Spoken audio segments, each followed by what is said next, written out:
Olá a todos e mais uma vez sejam bem-vindos ao nosso canal. A receita de hoje é um doce tipicamente português, principalmente do centro-norte de Portugal. E foi a pedido de vários seguidores nossos que decidimos então fazê-lo. É o pão de ló de Ovar. É um doce com bastante colante, é um pão de ló muito úmido, como se costuma dizer, de comer à colher, é mesmo à lambão. Por isso, acompanhem a nossa receita até ao final e para começar, pré-aqueçam o vosso forno a 180 graus. Os ingredientes para este pão de ló de Ovar são 4 ovos inteiros, 5 gemas, 160 gramas de açúcar, 90 gramas de farinha. E eu já utilizo farinha com fermento.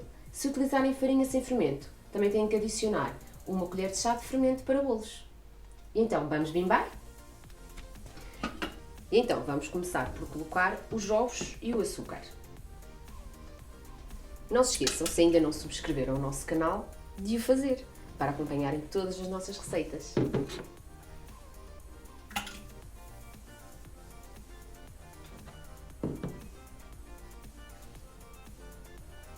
E vamos então programar agora a nossa bimbi. 10 minutos. Velocidade 4. Terminado. Vamos então agora adicionar a farinha e se a sua farinha for sem fermento, utiliza neste momento também o fermento.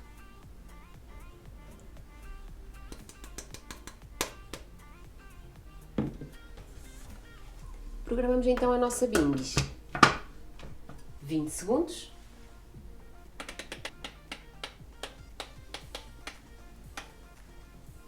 Velocidade 3.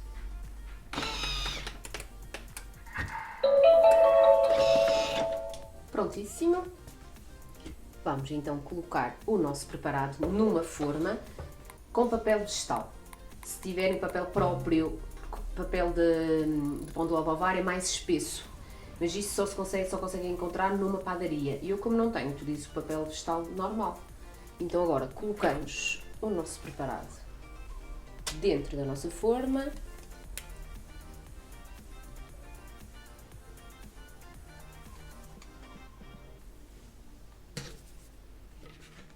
E vamos então colocar o nosso bolo no forno já pré-aquecido a 180 graus entre 10 a 15 minutos. Como de costume, varia sempre de forno para forno. É normal que quando saia tenham sempre a sensação que ainda está muito líquido. Não deixem ficar muito mais tempo que 15 minutos, senão o bolo não vai ficar com aquele efeito de colante, de comer à colher, ok? Por isso também não ultrapassem muitos 15 minutos. E então, assim já passaram os nossos 15 minutos.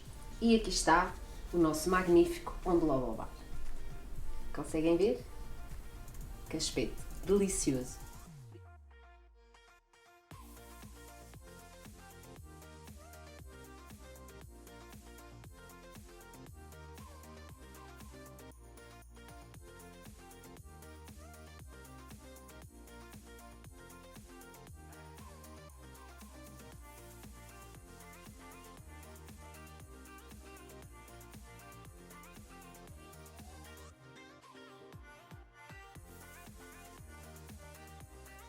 Por isso, se gostaram da nossa receita, não se esqueçam de a fazer para o vosso Natal, de deixar um gosto, um comentário e subscrever o nosso canal para nos acompanhar todas as semanas. Até à próxima!